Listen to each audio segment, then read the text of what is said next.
They're grindy goals. Like They're you grinding need that. goals, but they're fluke. That's pretty insane. 99 out of 100 times they lose that game. Right? Or does that narrative overlook the defensive structure and context behind their performance? For me, a seventh game is always the sum of all parts. It's not what's happening in Game 7. It's the whole series that leads up to it.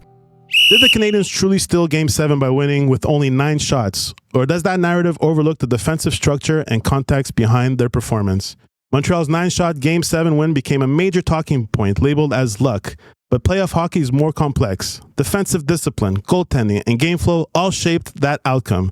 So the real question is, does the dominant series performance prove Montreal earned it, or was Game 7 the exception to the rule? You guys understand that question? That's pretty intense. It's an intense question. So what do you guys think? Did Montreal get lucky, or did they earn that? Everybody like it was like out of this. It was like way out of left field to only have 9 shots. Like it's the first time in history I think Montreal ever had 9 shots in a game, and like 4 shots after 40 minutes. So, like it's very unusual, but I don't think it defines the whole game. I think just as bad as Montreal played on Game 7, you can say the same thing for Game 6. Tampa Bay won that game, but I think we all can agree who the better team was, right? Of Game 7. Game 6, I'm saying. Oh, Game 6, yeah. Game 6, Tampa won, but Montreal was by far the better team there. Yeah. And Game 7, Montreal was not the better team, and they I thought Tampa was definitely the better team on the ice. They just come the second period, once Montreal took the lead, they collapsed the neutral zone. They forced shots to the perimeter. They played that tight game, but it was a really tight game, and it was kind of risky being that low shot. But like you said, Tony, it doesn't define anything. It doesn't really define just because it's one game low shot.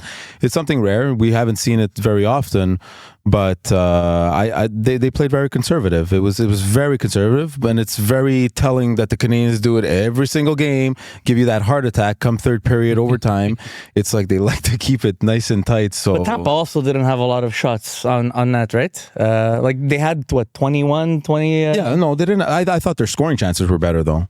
Their scoring chances were a lot better. So yeah, you're right. No, it wasn't a high shot game. What do you guys think? Well, statistically, you're talking. It's supposed to be less than 1% chance that Montreal wins this game. Yeah. Mm-hmm. That's pretty insane. 99 out of 100 times they lose that game, right? The 1% from winning from a 9-goal shot. You mean 1%. It's less, just about 1%. Imagine. So that's an important statistic. Is it puck luck? Is it the gods of hockey that everybody is like kind of like everybody's hating on this right now? Anyways, don't forget it was 9 shots on goal, but they had a lot of scoring chances, right? Yeah. It's a special type of 9 shots that we're talking about. You know what it is, though? At the end of the day, like Cooper talked a lot about the hockey gods at the end of it, right? And guys are talking about what is luck, though? You get to a 7th game in a 7-game series. For me, a 7th game is always the sum of all parts. It's not what's happening in Game 7. It's the whole series that leads up to it. So to say that they got lucky or they didn't get lucky, if you got to Game 7, I mean, for the most part, it's going to be a toss-up. When you got 2 guys playing in goal, like you had Dobesh and you had Vasilevsky playing, it's going to be a toss-up at the end of the day. So 9 shots or not, I don't think you can say one team was lucky or not in that position, because it's what's happened all the way up to Game 7 that's determining what's going to go on for the next round. Somebody had to win, and it was close, and it was a close series. I mean, it should have been the Eastern Conference Final, to be honest.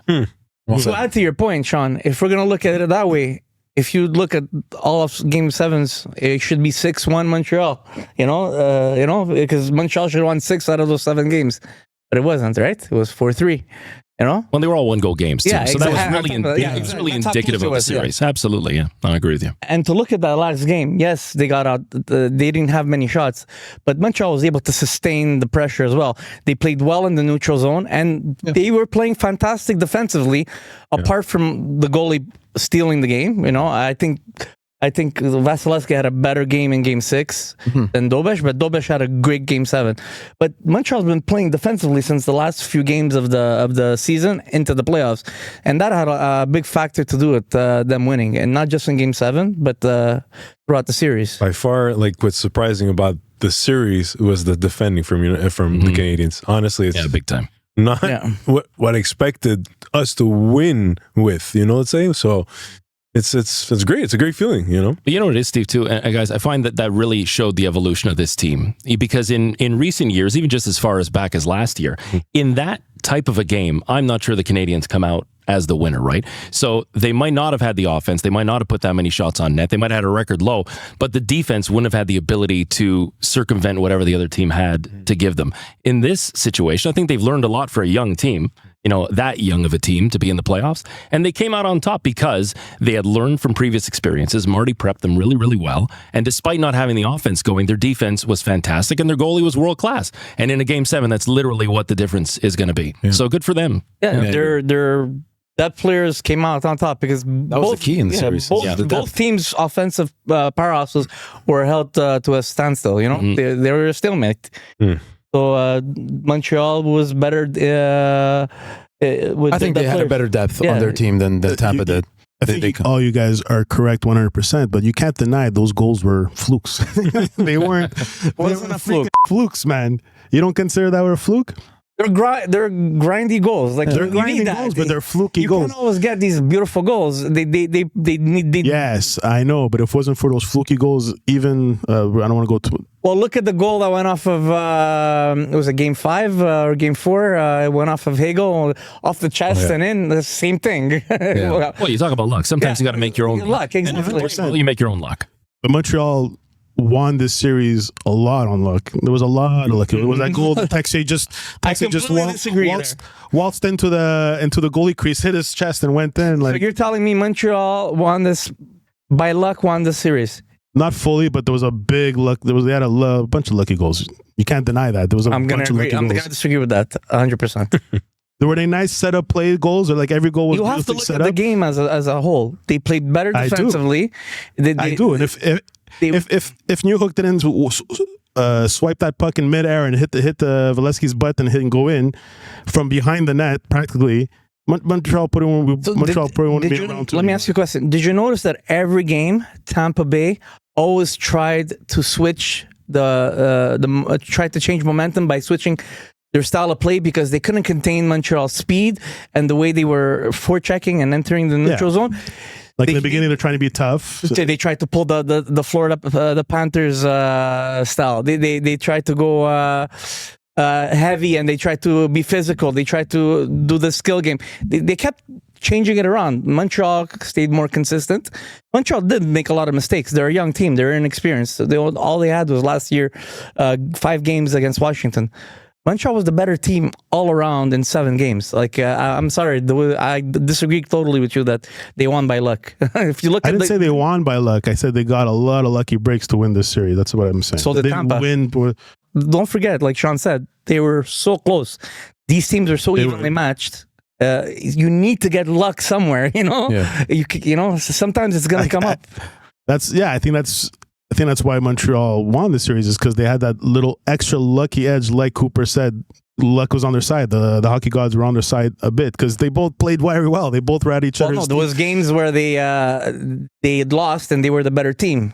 So, like I said before, if we look at each game, I'm talking about the whole series. There's games where they lost and they should have won. So if we look at each game, who should have been the actual winner? It should be 6-1 Montreal, but that's not the way things work.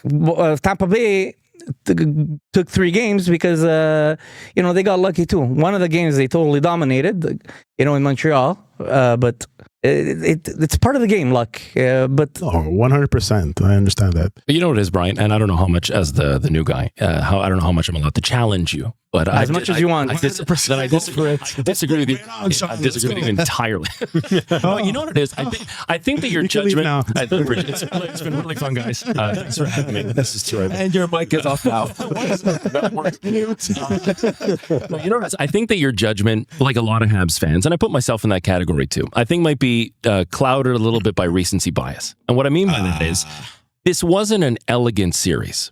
Right? It was a really hard-fought, kind of messy series. It started rough. It started with guys that you don't usually see the role guys, the bottom 6, the Andersons, the Evans, the Gallaghers when he got in finally into the playoffs. He was quiet all season. Exactly. All of a sudden he's So you got guys playing roles that they haven't really been visible in for the most part this season, because the top guys, your top 6, especially your top 3, the guys who were potting 50 and 100 points, they were making all the noise. They were doing all the damage and they were playing pretty hockey. This wasn't pretty hockey. So I think for those of us who are thinking they got lucky or they were luckier than the other, there was luck on both sides. Some teams should have won, they didn't win, and it was the other way around the other games.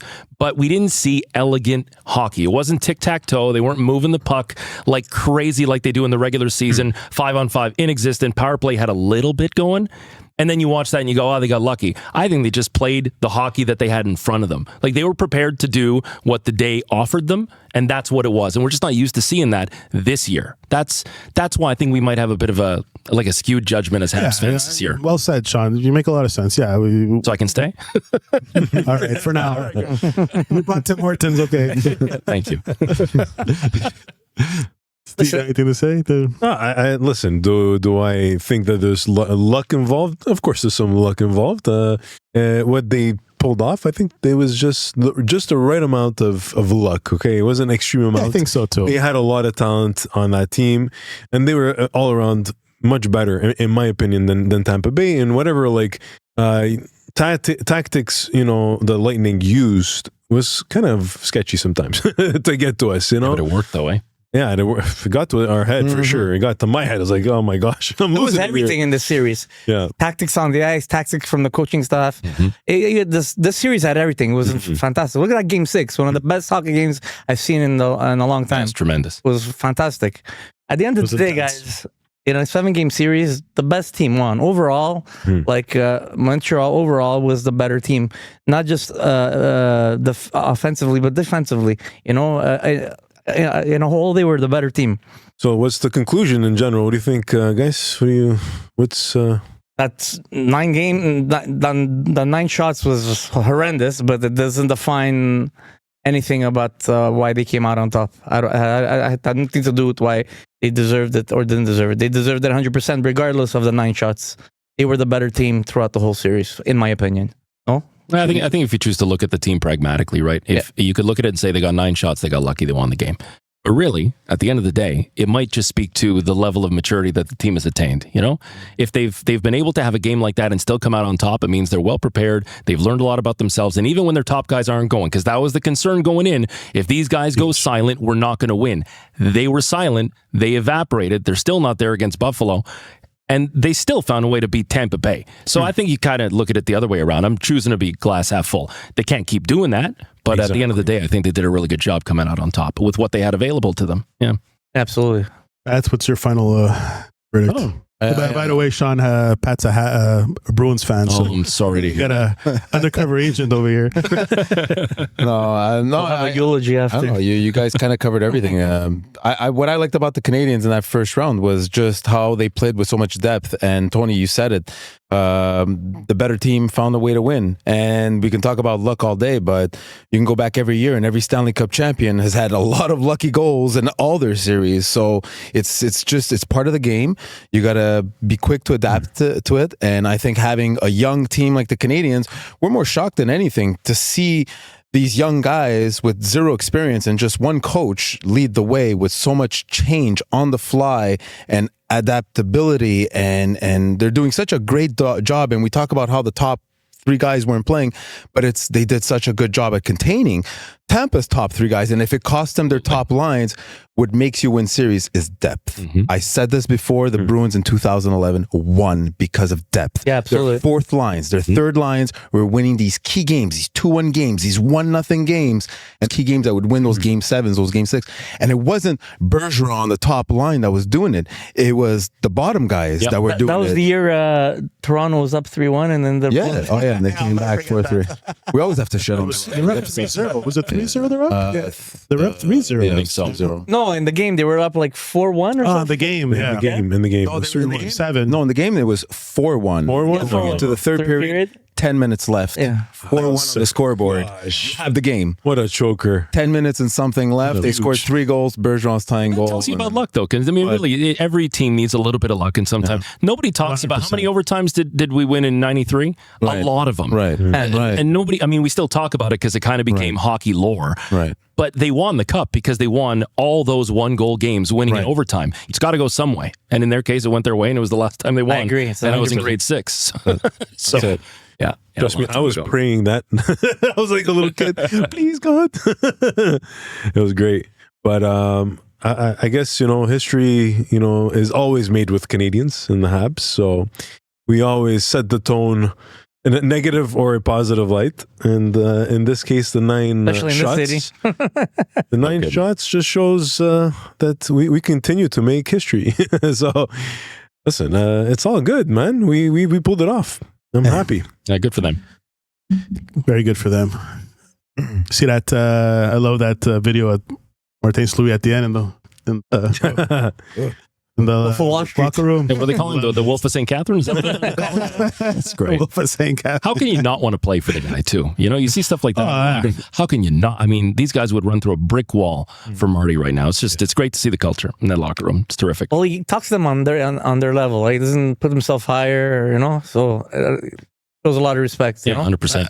But like we mentioned before, the kind of career St. Louis had in his life, he can relate to all of them. Yeah. all those players. Well, they want to listen to him, too. When you got a Hall of Famer behind the bench, Yeah.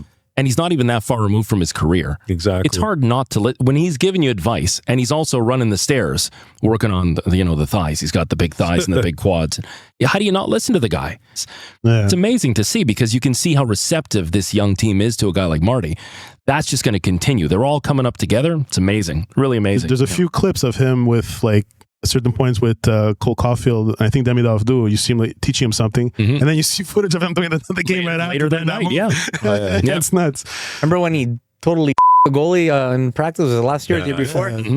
Oh God, It's amazing too. You have a coach that can actually still play, man, and still actually show you instead of Dubiki, like our special guest tonight. Dubiki writes, "I'd rather be lucky than good." Nice to see you guys. Good job. Good job, Mike. He hasn't come in a while. Mike, when are you coming? Let us know. Let's do a poll. When will Mike Dubiki come? Oh, I just outed him. Google Trends of Mike Dubiki and it's skyrocketing. Sorry about, it's in his name anyways. It's in his. He's got 100 LinkedIn connection requests. All right, I think that's it. You guys all agree that they freaking earned that series, and even though it was a 9-shot series, it was very. Yeah, you're just lucky Hedman. They were not by far the worst team in Game 7, but Hedman wasn't playing. Okay, let me ask you quickly before we go, because we still have time. Why did they only get 9 shots?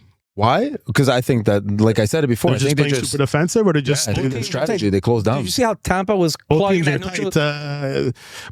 Tampa Bay did 29 shots. Did you see the way they were clogging that neutral zone? Tampa Bay, it was so hard to get in, and they were directing Montreal wide. Montreal couldn't infiltrate the center of the ice.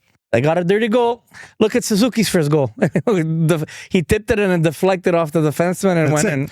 That's why I was saying they're lucky. You need those goals sometimes. They got lucky in this game. But they didn't get lucky. You made it sound like they got lucky for the whole series. They definitely earned their way to Game 7. You can't take that away from them. I'm just saying they won Game 7 with just a little bit luck. Look at if they only got 9 shots. Usually you have 9 shots. The other team is bombarding you and they're scoring 5, 6, 7 goals. Montreal was still able to contain them.